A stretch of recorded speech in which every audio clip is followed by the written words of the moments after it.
Wonderful. Well, welcome everybody. My name is Paige Fairbanks-Gunn, and I'm one of the regional managers for Kelch Senior Communities. I'm in the Arizona market. The majority of our communities are memory care, so we are super excited to have you on today. And like Pam said, we are here to talk about the 7 steps of positive dementia caregiving and those experiences and how they can be very positive.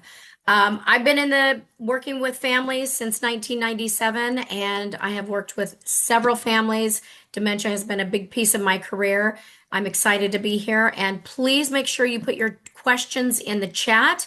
And some of these things could be challenging that we're going to go through, but we hope that we're going to find this valuable. So, yeah. Absolutely. And I'm Pam Ostrowski. I'm the author of It's Not That Simple, Helping Families Navigate the Alzheimer's Journey. And I actually talk about the emotional roller coaster and in the book, as well as the details around what it's like to be a caregiver. I was a caregiver for my parents for 14 years. And, one of the things that we're going to talk about today is you as a caregiver or you as a professional who works with caregivers. Because one of the biggest challenges that we have is really understanding that if we don't approach this with a positive mindset, and I'm not sure the person who last time in our triggers July webinar said, my health is spiraling and I don't know what to do. We're going to talk directly to you on one of our questions. But it really comes down to, is this good news? No. Is it positive all the time and sunshine and rainbows? No. However, I don't, Paige, you tell me, I see more caregivers who are just mired in sadness and depression and frustration, all the negative things. And that's why Right. your bodies and your health and your mindset and coping mechanisms don't work, is because they're just overwhelmed with that. Do you see that too? Absolutely. It Yeah. is We want you people to mindset. be happier. Yes, yes. And how we find that happiness, it starts with us as caregivers. It has to start with us. Totally. Absolutely. So let's get to that first question. The first step of how to have a more positive dementia caregiving experience. So we've used the word positive in this webinar, and we never have done that before. So Paige, what is there such a thing? I mean, tell us more about what you think a positive dementia caregiving experience is, and then we can kind of reset everybody's viewpoints on what we mean by that when we talk about it in this webinar. Yes, I have 2 examples. I have somebody that's actually living in one of our memory care communities, and she has been with us for about 6 months. And the husband is delightful. This has been a journey getting her transitioned into the community and integrated. And he is dealing with every time he visits, she wants to go home. They always want to go home. And that is so common. It's almost they say that to every single one of their loved ones, whether it be a adult caregiver or adult spouse. And he said, I'm just struggling with it every time I come in and she wants to go home. So the executive director and I were sitting with this husband in the lobby area, and I said, you know what? Your wife has been here for 6 months. I said, why don't you take her on a date? Let's go ahead and just take her out of the community. We think it's probably time. She's been with us long enough. Go ahead and take her on a date. He does. Takes her the next day. And I got goosebumps when he told me. Um, he came up to me because I work with him in a support group. And he said, you know what, Paige? I took my wife out and we went to our favorite coffee shop and we did what we used to do. And we had about 2 hours of really good time together. And I drove back up to the community and I was really anxious because I thought she's going to say, take me home, take me home. And I helped her get her walker out. She walked right into the community and said, when do we get to go next time? And she Wow. walked right in and they had a good time and he was blown away. So that was a really, really good experience for him. Now, mind you, it doesn't always work that way, but you have to try. And she had been in the community long enough to where it worked well. So that was one that was really good. I think the second one, families are very, very apprehensive and they're extremely nervous about healthcare providers coming to visit their loved one in the home when they have dementia.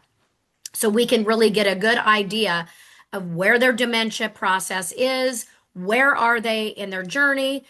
So I told this daughter, I said, she said, how are you going to show up to the house? And who are, she can't know that you're from a community. And I said, it's okay.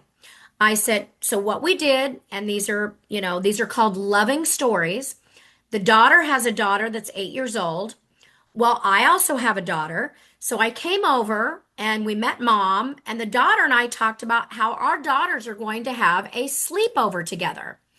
And in the meantime, I'm evaluating mom the whole time while we're talking. I'm talking to the daughter, and then I started talking to the mom, and she's showing me around. And I got about 20 minutes with the mom. That was the evaluation. She had no idea I was assessing her at all. So that was a positive experience. And we don't ask things like who's the president? What day is it? What's the season? We don't ask those questions to people that have dementia because we understand that they're probably most likely not going to know that answer. So that was a positive experience, especially when families are very apprehensive to bring someone into the home to give them kind of a gauge on what their loved one is, how they're going to react, and really what stage they're in. So those were two very, and there's many, many more, but those are just two. Yeah. And How about so, you, Pam? well, for me, because my mom was at a Kelch community out in Surprise, Arizona, at Rock Creek, and she loved obviously her likes and dislikes changed and evolved as because she was becoming a different person. But oh my gosh, she loved sugar. And specifically, the chef made hot fudge brownie sundaes in the afternoons.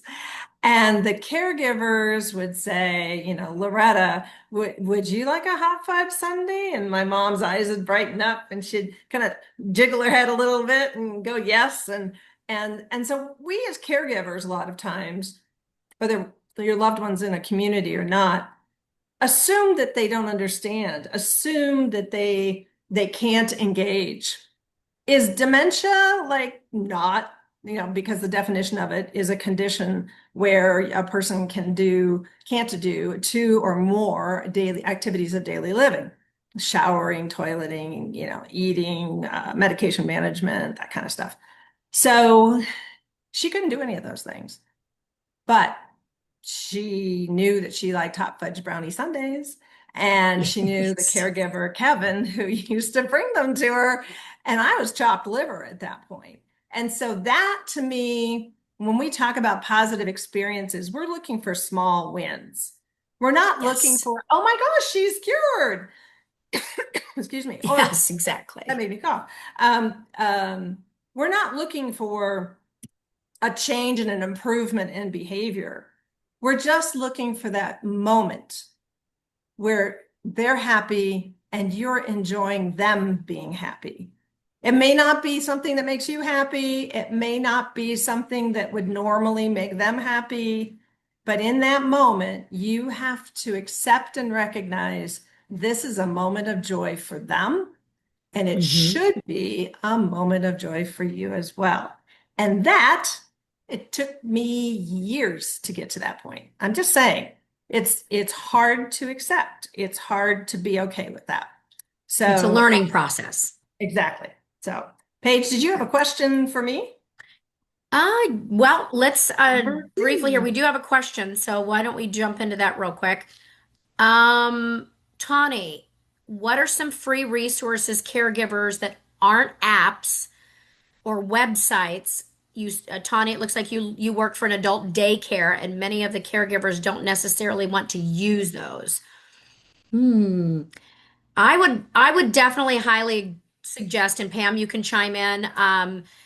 Probably I would absolutely get onto the Teepa Snow YouTube channel, Teepa Snow, Positive Approach to Care.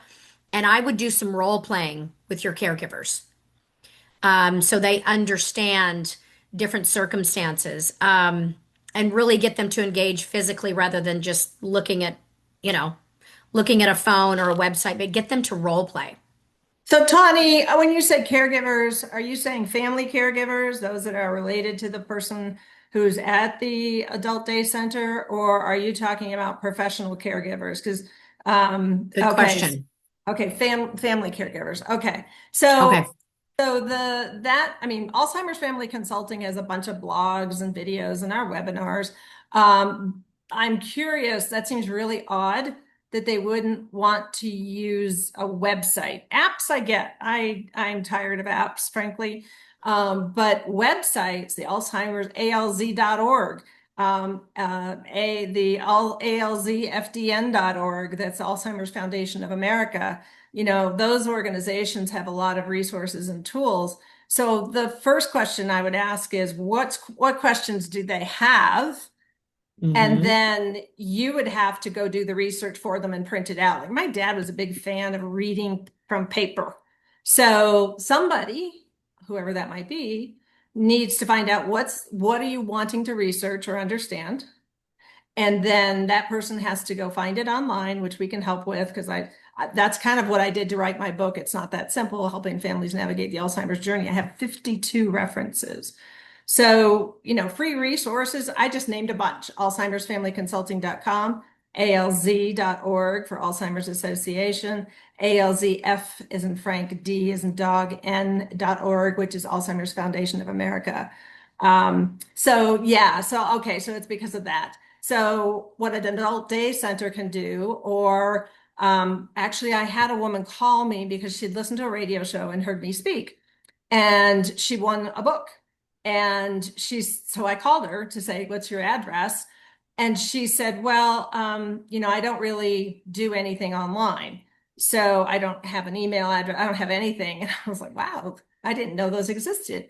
So I said, "I will print everything out and mail it to you." And that's what I did because I can get those resources. So, yes, I can do that. Absolutely, Gail. So yeah, so we'll get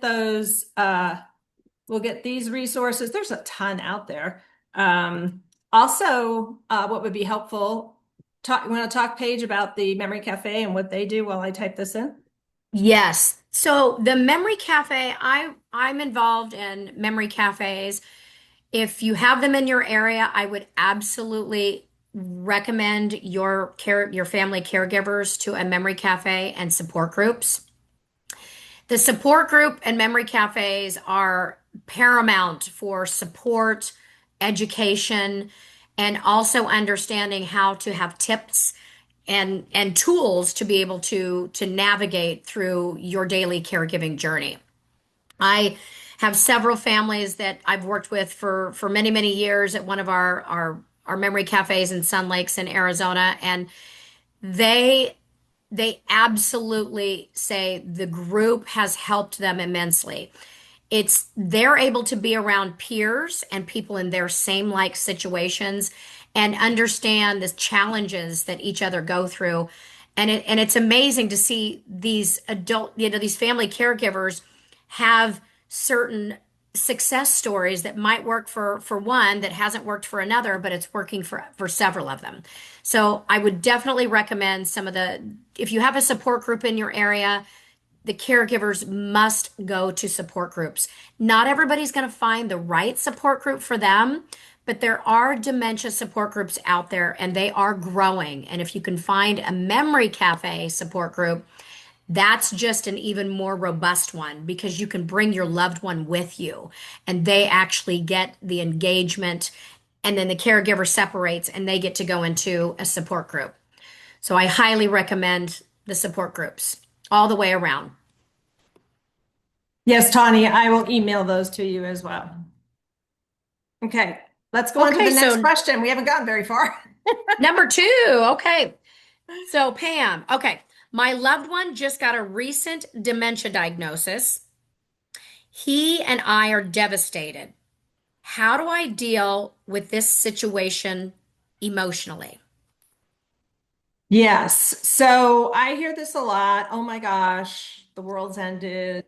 we're going off the deep end and we're just life is terrible. And and then comes the telling all the friends or not telling anybody and just carrying it as a burden versus a Yes. diagnosis, right? There's a difference. A burden is something that you carry with you 24/7. You're constantly thinking about how horrible it'll be. We catastrophize almost every diagnosis of any disease. And now, that being said, no, it's not good news. But if you have age-related memory loss, so that happens very Mhm. frequently, when your brain starts shrinking in your 30s and 40s.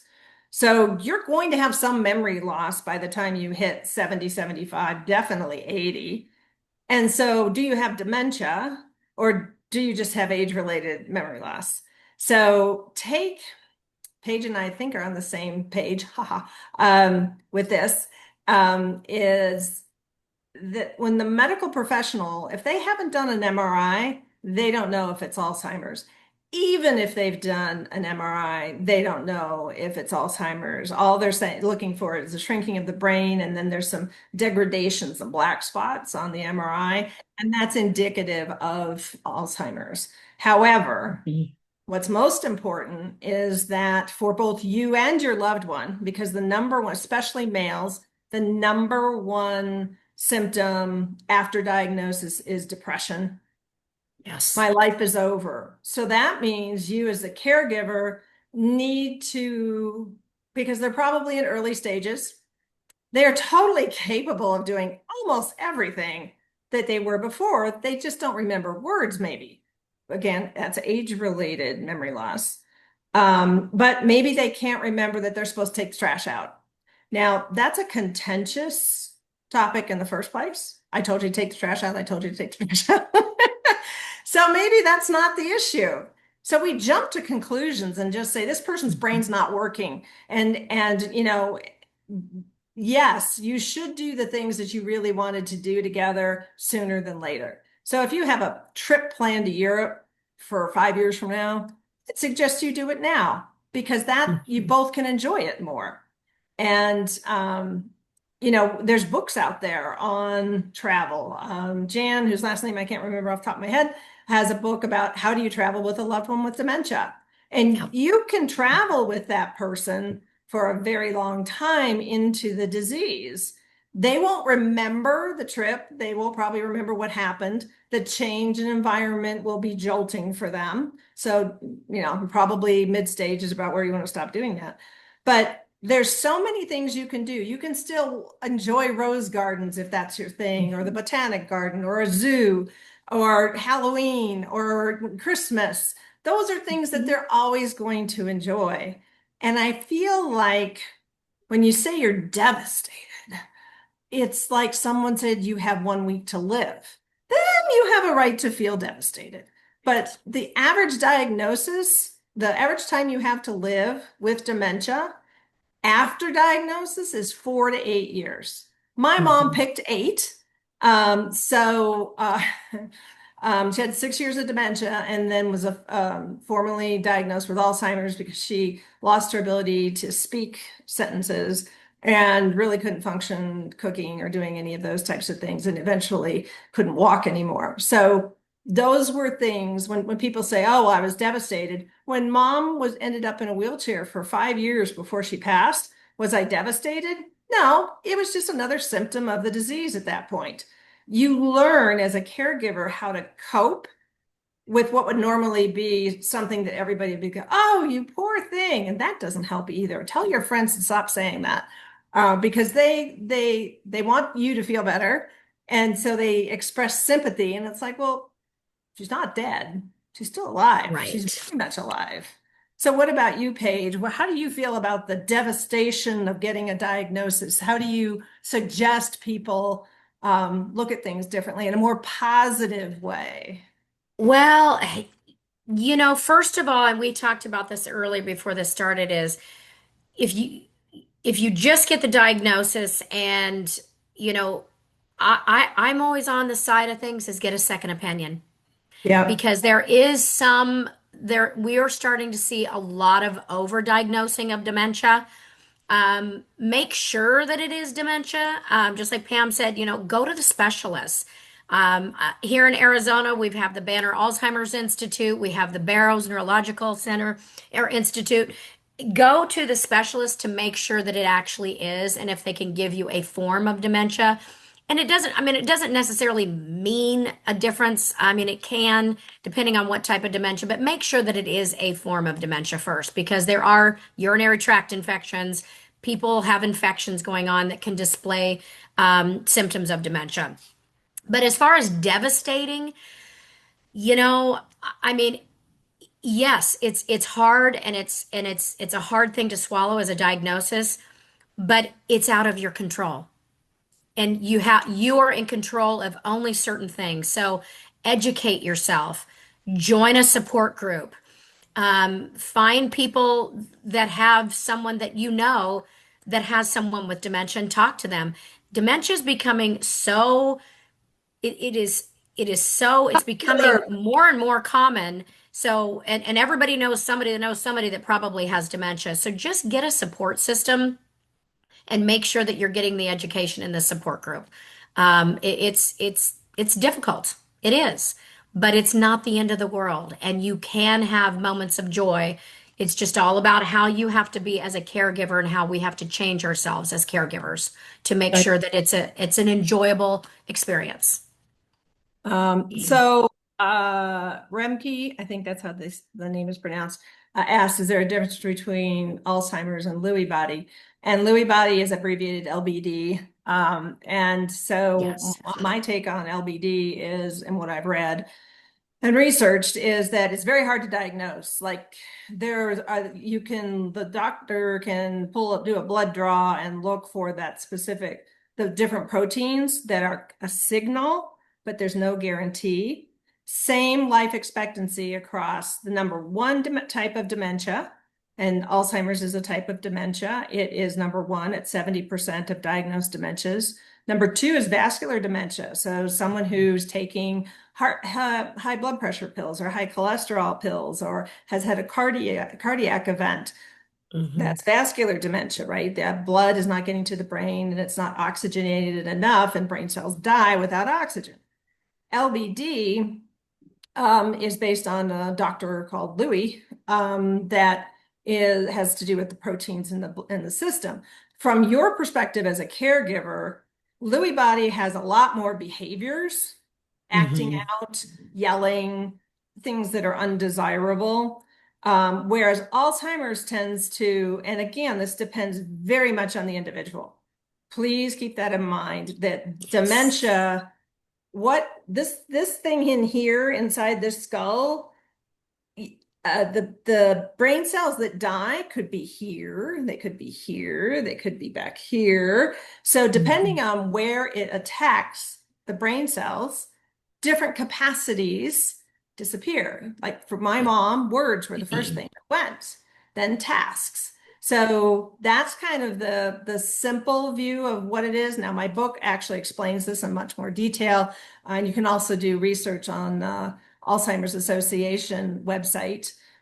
They explain it, and I believe Alzheimer's Foundation of America does as well. There's a lot of research that's been done, and frankly, they're still confounded by there's over 100 types of dementia. So, yeah, I don't Hmm. want to head too far down that path because we've got a lot more to talk about. But yes, so all right. So, Paige, I have a question for you.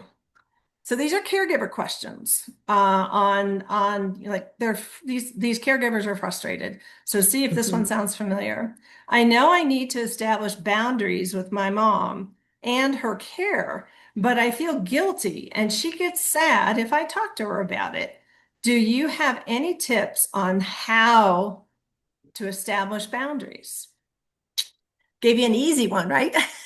Yes. So I like to put boundaries equals routine. Okay.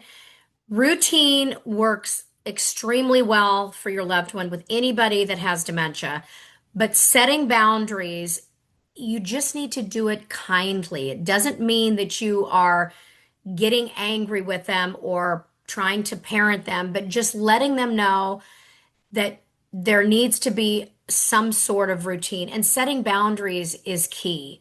Um, we But have to what is a change. boundary? Like, help me understand what a boundary is. Do you have an example of what I should versus what I shouldn't do? Well, okay, so here would be a good one for boundaries. So I have a couple spouses that want to come in and visit their loved one every single day. That's a good one. We as a community at Kelch Communities, when they are living with us, we have to set boundaries on the caregivers. Because here's what happens.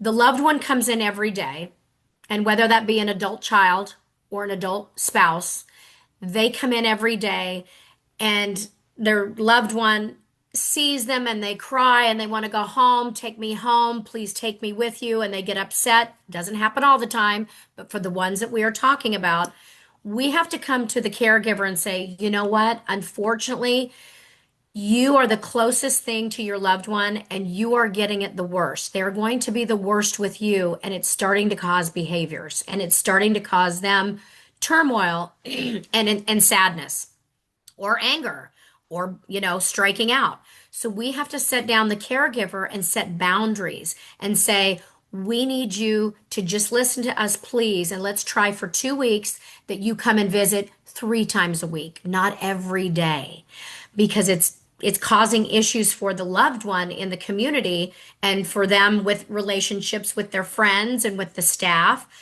So we have to set boundaries for the caregivers coming in. And it works always, but it's so hard on the one that's outside. They're going home, and the adult children and the spouses are lonely. They've had their loved one that they've caregived 100% 24/7, and so we have to help the caregiver find other avenues to try to help them with support. So taking up something new, volunteering somewhere. Of course, so I talked about the support groups are an absolute must.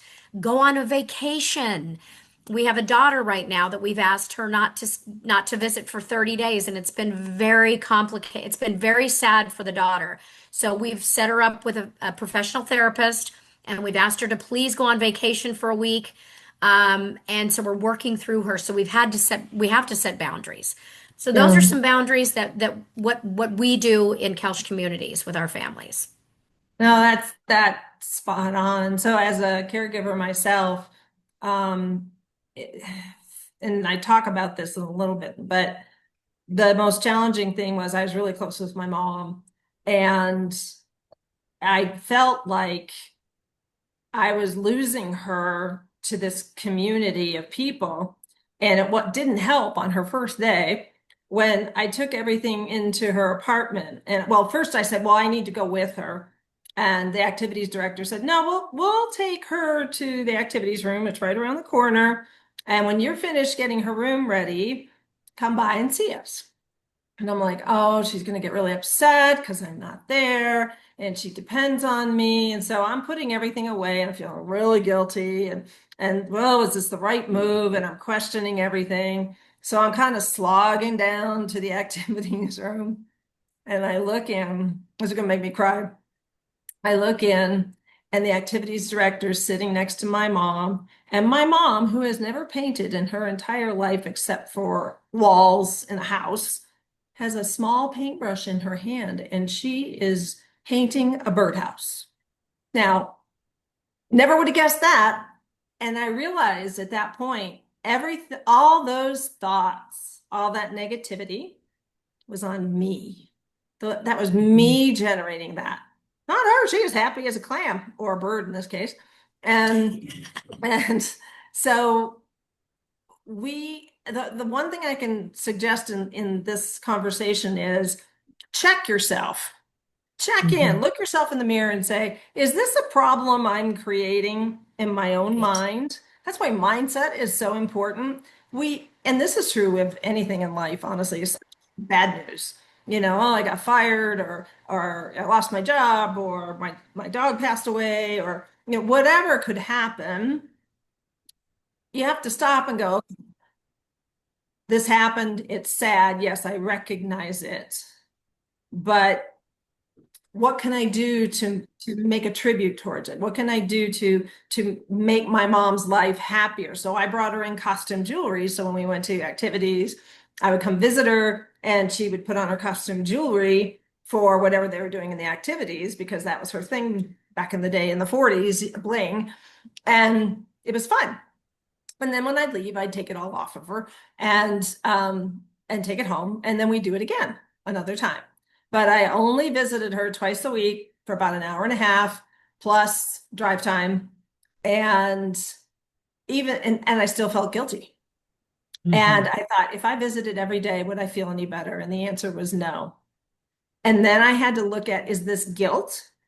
Or is it just sadness that the person I knew has evolved into a new person? And I love her just as much. I just have to learn how to engage with her differently. That's on Hmm. me, not her. Nothing wrong with her. This is as good as it's going to get. But I need to step out of my standard Pam role and be a different Pam because my mom was a different mom. And that takes time and creativity. I'm not saying this happens quickly, but I want to plant that seed in your heads about changing how you think about this experience. Hmm. Okay. Any questions? How do you know when it's time to transition to next level of care? Okay, Tawny, I'm going to include a link for that specific question because that's something that we've done a webinar on. We've done lots of webinars, but also that I think I have a blog on as well. So I will send you a link for that because we need to kind of stay on track here. Okay, so I think, are we, Okay, I'm ready. all right, you ready? Number 4. Okay, I've been, number 4 for Pam. I've been a caregiver for my mom who has dementia for 4 years now. My health, relationships, and quality of life have plummeted. I feel like I'm spinning out of control. Help. Mm. yes, I see this a lot in my clients. Like they don't reach Yeah, out to me until they're in this stage of, I thought I could handle it. I thought it was going to be okay. I thought I didn't need any help from anybody, which, oh, by the way, why would you do that to yourself? It's like we purposely punish ourselves.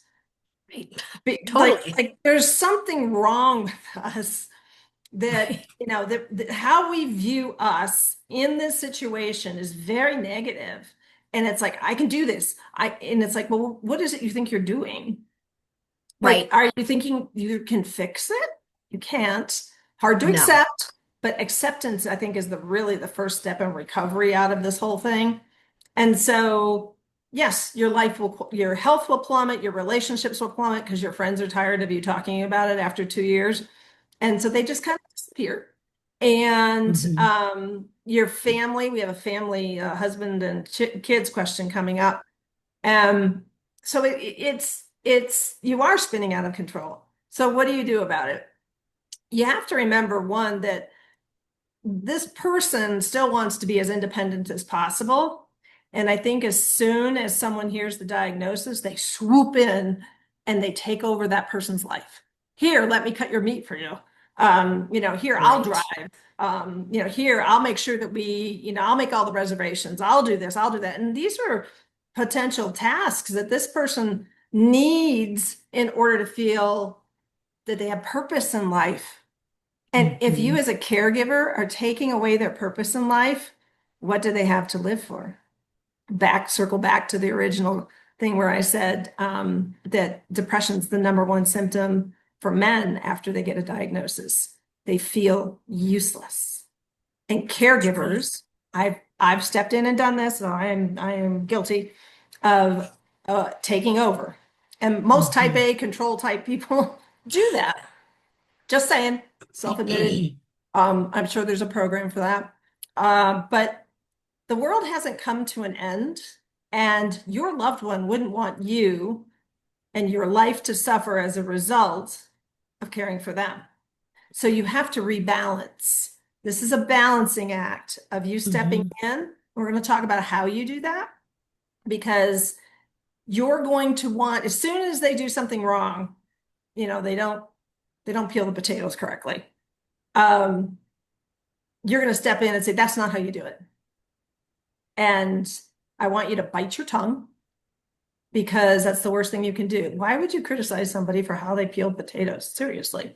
But because it isn't the same way as you remember who they were, so you are stuck in the past, that makes it really complicated and difficult because you're worried that you're trying to get back to that spot, is the way I look at it. You're trying to get back to who this person was before. So if you could just show them how to do it right, then everything would be better. You would feel better.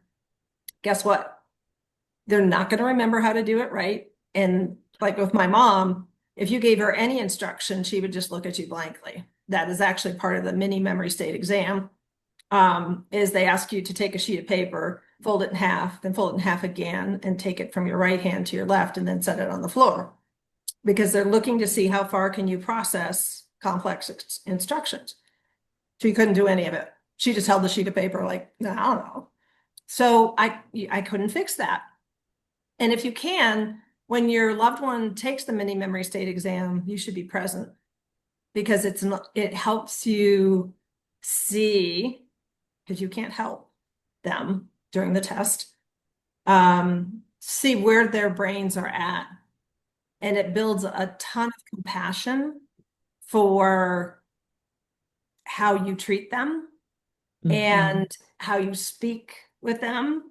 And I mean, in a lot of ways, this goes back to, someone who's on the call. I absolutely love her to death because keeps her sense of humor. And honestly, if the potatoes only half peeled or peeled funny or something isn't done, the way that we would like it done, just being able to poke fun at it and say, well, that's not what I expected, but it'll work. Thank you for doing that. Remember to be polite. And, it really is an approach, a positive approach. So if your loved one is wearing the same outfit 2 days in a row, or even 3 days in a row, I would say is where you kind of have to start drawing the line. Hmm. Um, you can say, you know what, that is one of my favorite blouses, but I have one that I really like in your closet that I'd love to see you in. So let's go shopping in your closet. It gives that person a chance to have fun because you're saying it in an upbeat tone. And up you go to the closet and look around and you find clean clothes. And then you take the old ones and you put them in the hamper, out of sight, out of mind. We don't leave clothing out because they don't know that they wore it the day before because they live in the moment. So, Paige, what are your thoughts on, just the whole quality of life plummeting, health spiraling, all that good, Oof. all those circular motions? Well, a 4-year caregiving journey for a daughter at home. I give it to this daughter. That's a she's doing I mean that I commend her for that's very respectful that she's taking care of her mom for that long. However, it is going to take a toll, and it has, because this came from somebody directly. My suggestion is you have to find ways to take care of yourself. And if you don't take care of yourself as a caregiver, you are going to plummet before your loved one does. And I've seen it happen time and time and time again. And my goal, Pam's goal, we're trying to educate people so they do take care of themselves so we start to see less and less caregivers passing away before the one that has dementia. So for this daughter, definitely reach out to your family. Where's your family unit? Do you have one? If you don't have a family unit close by to help you with things, and we all know families. There, you could have a family down the street and they're not going to help. So, what does your family unit look like? Yeah. Do you have friend support? Respite care is huge. Kelch communities, and there are many communities out there that offer respite care. I've talked about it on many of our webinars.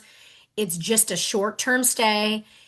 It means they're going to come into the community for a few weeks, and you as a caregiver can get the rest that you need. You just may need sleep.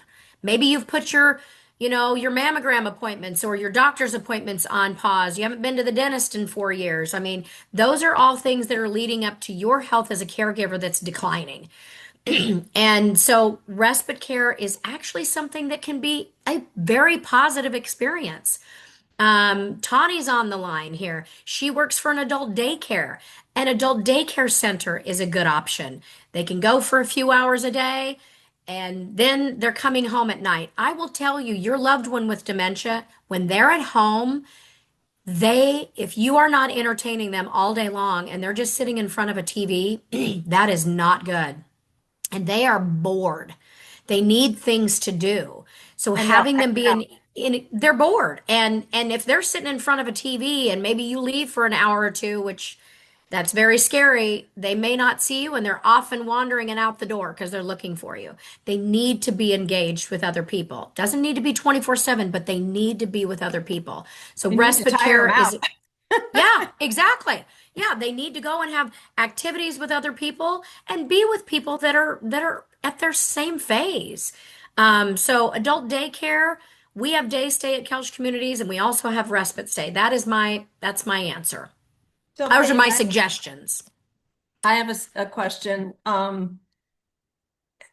How does one get your loved one from the concept of, yes, I need a day break, so please, do a day stay at Couch? How do I do that as a caregiver? I don't want to just drop them off and say, here you go, I'll see you in a little bit. How does that work? How that works, well, it depends on the situation and of course the family caregiving. So what we do is we have them come in and tour the community by themselves, not with the loved one Caregiver that has does, dementia. tourist. Okay. Correct, correct. And we really sit down and really get a good picture of what their loved one is like. We really are gauging and doing a lot of discovery to find out, where is mom? Where is dad? Are they in the mild, moderate, or late stage? And we can really get a good feel after about an hour and a half conversation. And then what we do is if the adult child or the spouse is really apprehensive and they're like, "Oh my gosh, I cannot bring them in here and drop them off. There's no way. We can't do that. They're going to kill me. They're going to hate me." What we do is we select something on the activity calendar. Oh, we're having our fall festival. We're having a chili cook-off. Why don't you and mom come in together and you're going to come into the chili cook-off? Maybe you want to bring some chili, but you're a caregiver, so you probably don't have time to cook the chili. So just come and enjoy. So we're going to have you come in with your mom and the caregiver and you enjoy a 2-hour activity together and you take her back home. And maybe we do a couple of those things, with the caregiver at the community. And then the next time we're going to say, you know what? Your daughter needs to go to a doctor's appointment. You're just going to stay here and hang out with us for a few hours. And then they leave. And then we just kind of do it a little bit more each time, each time. I will tell you, depending on their stage of dementia, most of them have no concept of time. So, and it just works. And we build the relationship. They get to meet the staff, they get to meet other residents, and it really does organically work out. But each family unit and situation and how we plan that is differently. Right. And that I love that because um my my only thing is that know when to extract yourself from this so that they can, maybe after the third time. And again, I mean, your community leader, whether it's an activities director or a community relations individual, whoever it might be, is going to be watching and advising, okay, now you're in the way. Now they don't say it that way, but in Right. reality, that's my words. It's like, okay, mom's fine. So I would always, if anybody's interested in exit strategies, I always say, I would kiss mom and I would say, I have to go take the puppies out to go potty. Hmm. And she knew I had 2 dogs and she remembered that. And I said, dogs have to go out and I need to fix dinner, but I'll be back. They don't say when. Yep. Back. It's true. Just don't say when. Not that she would have that cognitive thing, but there are people in different stages. So this was when she was closer to late stages. And so she wouldn't know, but someone in early stages would be like, well, you said you were going to come back and you didn't come back. Or you were never here. So that's always a wake up call for caregivers too, right? Is that the person doesn't remember that you visited them wherever they are, or that you even took them to, that's the other thing is you get all worked up. Oh my gosh, we're going to go to a day center and they're going to forget, they're going to be upset and that I'm doing this. And the next day they're like, what are you talking about? Right. And you got all worked up for no For no reason. reason. I mean, it was for a reason, but You it have to it really laugh is about though. us as Yeah. caregivers. Yeah. Yeah, it But you really have is. to I mean, laugh because it's such a waste of energy to it is. so upset about something. And so I used to tell a friend of mine, it's like, you're trying to predict the future and nobody can do that. So why don't we No, stay right where our feet are in the and moment. journey together, be prepared, but stay where your feet are and be able to react appropriately and understand it. But just worrying about it and getting all worked up, it's not worth it It's because never you're good. not going to remember most likely. So give yourself the break.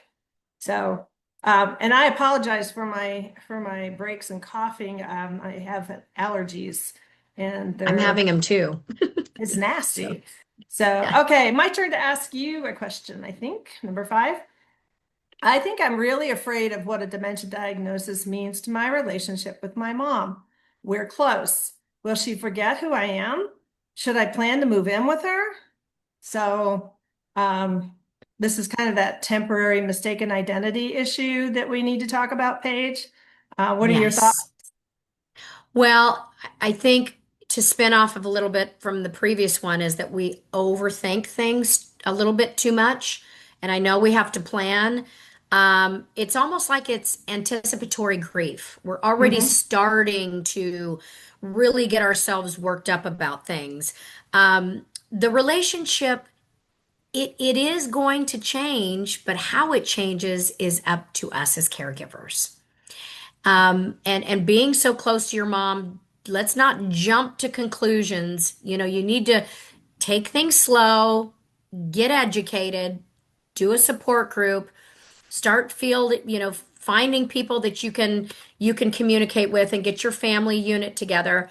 But also make sure that if this is early stage, maybe for your mom, and if she talks about it, validate her feelings. Talk to her about it. If she's scared about it, make sure you're talking to her about it. Maybe don't bring it up, but when she brings it up, you need to validate her feelings. But is she going to forget you? You know what? I don't ever think that they truly ever forget you because they know the feeling and they know the love inside. Will they forget maybe who you are as maybe the role? They may forget, they know you're someone familiar, but as time progresses in the disease, she may think that I'm her sister instead of her daughter. She may think that maybe I'm a granddaughter, depending on, it just depends. The roles get reversed. They start to lose the capability of understanding who the role is. Um, Relationships. the relationships, absolutely.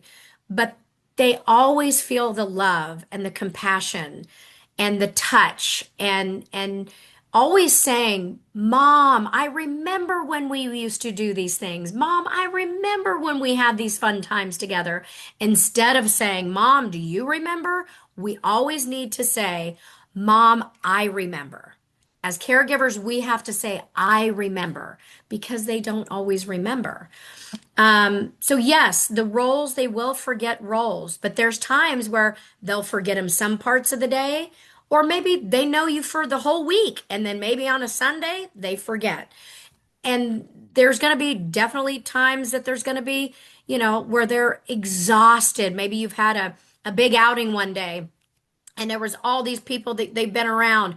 The next day she's going to crash and burn, and she may be very, very confused the next day.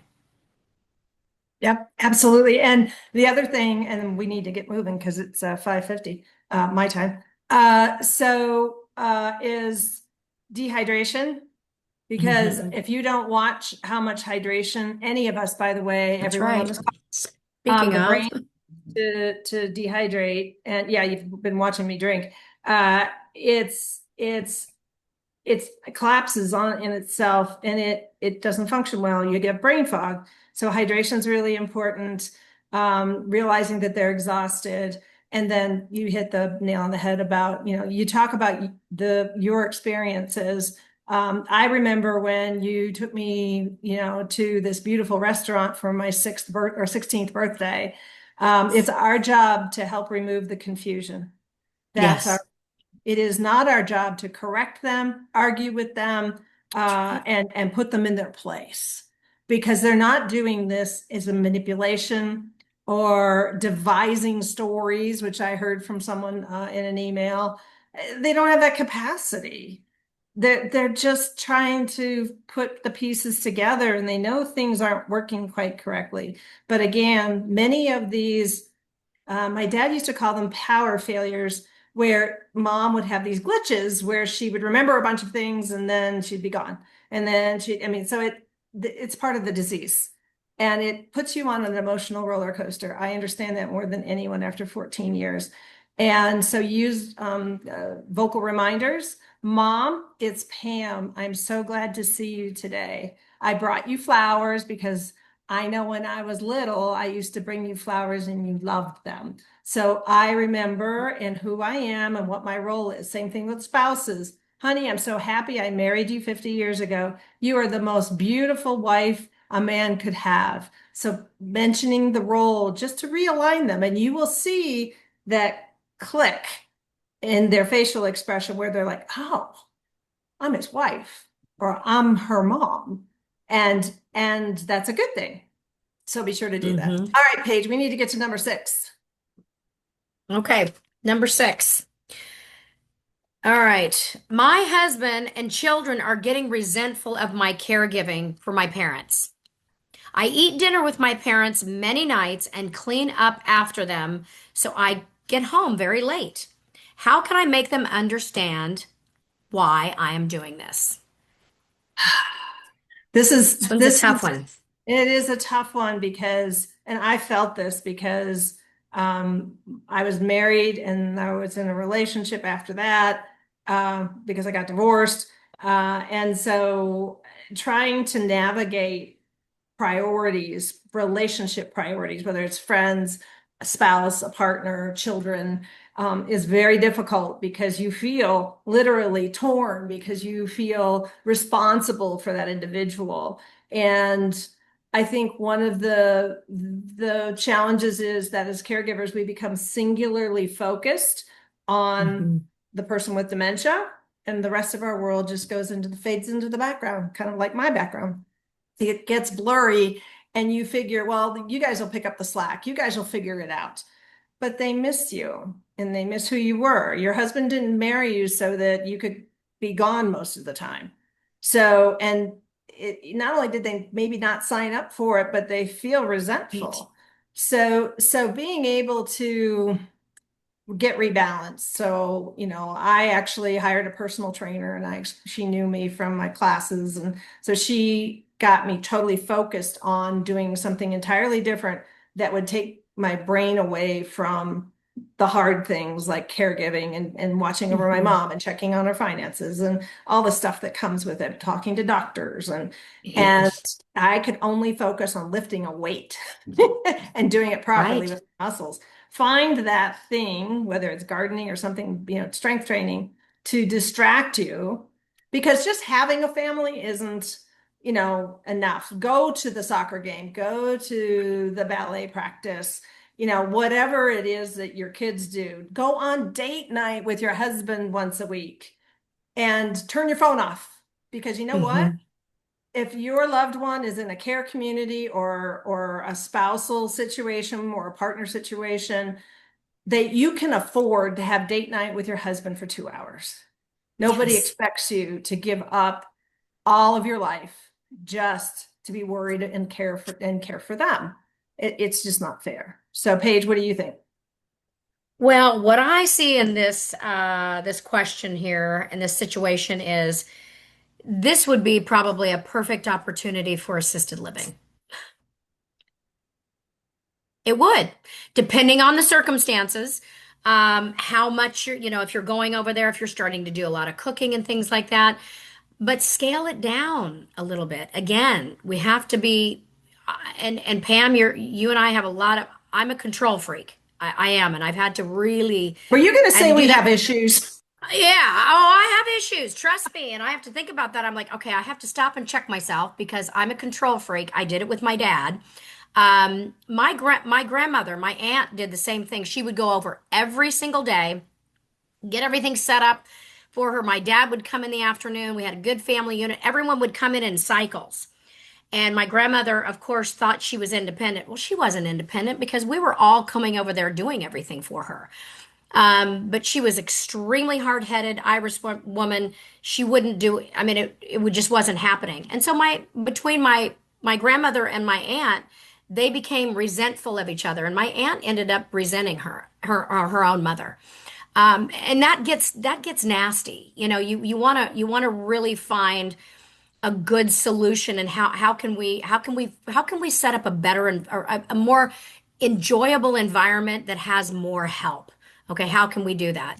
But it doesn't necessarily always have to be you. And if assisted living is not the answer, and everybody kind of puts their heels in and everybody's like, I'm not going there, I'm not doing that, don't put me in a home. You'd be surprised at what these assisted living communities look like. They're amazing. They are Oh, it's a Doc's beautiful. luxury cruise liner, right? Absolutely, absolutely. Go out and tour them. Have lunch, man. They've got good food. But if you're getting heels dug in, get some caregiver. Get a little bit of help that comes in and does some visits. I mean, these non-medical caregivers, they have companionship that can come over, and if you're feeling guilty, because I really truly believe a lot of it, unless your parents are giving it to you, which I know there's a lot of parents that are giving us guilt. And we're going to get it because we're the closest thing to them, but it is our own guilt. We are stressing ourselves out as caregivers. Yeah. It's a Well, mindset change. and the other thing behind it is, excuse me, is, oh, there was something you said. Now I've lost it. So we'll move on to seven, and if I remember, we can do that. If I can And see, stop. those are called, see, we have those, we all get that. We all get it. I always have to remember, where did I park when I was at the grocery store? I have to Yeah. know exactly where I was because if I don't Well, make this that is such mental a note and check exactly. myself, Well, I will forget where I parked. yeah, and just being able to, hopefully we answered the hydration question in the notes. But I the did. important thing here is that there's a lot of details. We can do another session on this topic if you would like. So please put yes or no in the chat. So Paige, last question. I provided, excuse me, I provide care for my dad with dementia. I go over to his house almost every day. He refuses to leave his house, and I feel like he's just given up.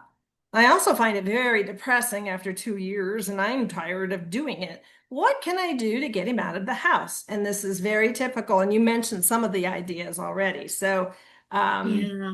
what To, what can an adult child do to not take over their parents' lives? That was actually what it was. Is one of the things that we do. This woman that's going over and giving up her family and going over and feeding them and cleaning up after them. She is taking away their independence. She's taking away their ability to figure out, how do I feed myself? How do I find food? There's lots of delivery these days. Do you even know how to look at a menu and order something? They probably do, but they don't have to because she's removed that responsibility. And that is helicopter child thought process. And you are going to accelerate the dementia symptoms because you're taking away their ability to think or their need to think and process. Will they starve? Absolutely not. But you need to step back because you're yes. doing more damage than good. So that was the thought. Sorry. Okay, back to after 2 years of going to the dad's home and the dad not wanting to leave the house. What can we do about To that? me, to me, this is very sad. This makes me feel sad. Everyone needs purpose. Dad is depressed. Now, maybe there's something clinical going on, but it's been, you know, he won't leave after 2 years, it sounds like, and I mean, that is depressing. So everyone has to have a purpose. So what is that purpose? Dad, I want you to go out with me. You know what? I need some help with something. Could you please ride with me? I don't want to go alone. If we say we need help as an adult child, please help me, Dad. I guarantee you, your dad is not going to say no if you ask him for your help because they want to help. So just changing that around and saying you need help with something to try to get him out of the car, into the car. My dad used to love to go to Dairy Queen, get crunch cones through the drive-through. We'd take the dog, and I'm like, Dad, we got to go to Dairy Queen. It's our Dairy Queen night. We got to go get crunch cones. Let's go. And he'd be like, oh yeah, we got to go get that Dairy Queen. I want a banana split this time. And I'm like, well, then we have to go to Brahms. That's a Kansas thing. But anyways, that would get him out, and we would get in the car and we would go get an ice cream. So asking for help, do they have purpose? Because it can. I mean, they have to have purpose, and asking for help is asking them to help you. I guarantee you, you'll get something from them. You will. Absolutely, because parents are parents until they die.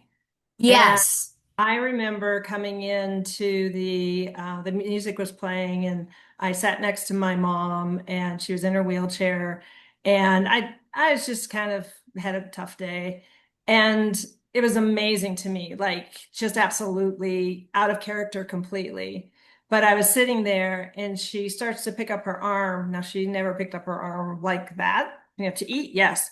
And she starts to reach over, and I realized she was putting her arm around me. So I squished down and I put my head on her shoulder, and she pushed her arm around me and hugged me. And Oh. they were in there. She always could read me like a book. And so she sensed that something was wrong, and she wanted me to know that she loved me. She knew who I was. She was a mom. So remember, if you have a Right. parent in this situation, they know who you are, and they expect you to respect them. They expect your discretion. So it's not like, hey, I gotta take mom to the bathroom, say announcing it to the rest of the family at Thanksgiving. No, it's like, well, why don't we go up, why don't we go check out the soaps in the bathroom or something subtle? So yeah, I think you've said it all, and I think it's just really important. So we are a little bit after the hour, so I thought maybe we should wrap it up. And we got firm yeses on talking about this more. So I do Yay. ask you guys, you have Paige's email and my email address. You can always reply to any of the 5 reminders that I sent to you and a confirmation email. You can reply back to those and let us know what specific questions you would like us to address. We've had Yes. 7 here, but anything you can do to guide us on what you want to talk about it'll make the webinar that much better for you and more productive for everyone, and will help more caregivers, which is really our goal here. Yes. So, Yes. and if you know a caregiver who needs a consultant to walk through any of this, or, that's kind of what, I do with Alzheimer's What Family Pam does. Consulting. And if you ever want to know anything about a community, I mean, Paige will I'm be here. blunt, honest, and direct with you about what Yes. it's like and how it works.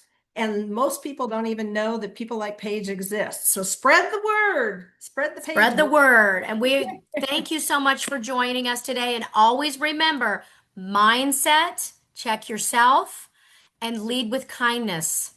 Always. Thank you Thank you so guys. much for joining, everybody. Thank you. Take care of yourselves, and watch that Bye. mindset. Bye.